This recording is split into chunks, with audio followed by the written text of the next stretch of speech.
তো সেই দিনকে 4টে সাইট সিনিং কমপ্লিট করে, কাছাকাছি সাইট সিনিংগুলো কমপ্লিট করে আমরা হোটেলে চলে এসেছিলাম এবং তারপরে গালা পার্টি প্লাস গালা ডিনারের জন্য একটা খুব সুন্দর পার্টি লুক দেওয়ার চেষ্টা করেছিলাম নিজেই।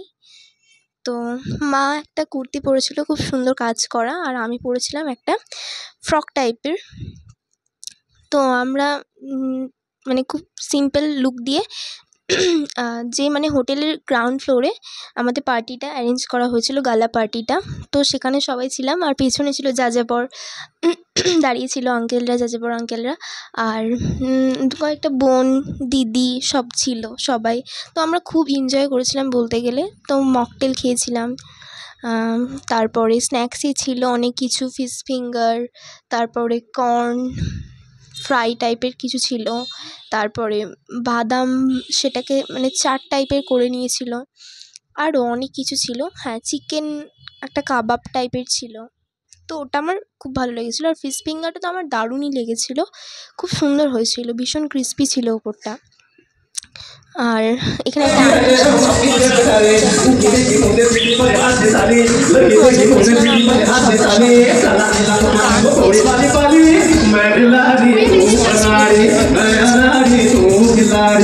বেশি কিছু ভিডিও করতে পারিনি।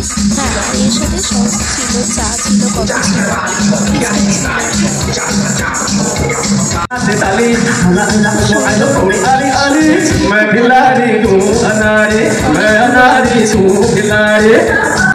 অনুপ আঙ্কেল ছিল, তারাও গান গেয়েছিল, আর নাচ করেছিলাম। আমি বেশি কিছু রিকোয়েস্ট করতে পারিনি, চেষ্টা করছি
두전에 가차같이 바로 좀 중요하지 어때자이 아가리비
두전에 가차같이 바로 좀 중요하지 어때자이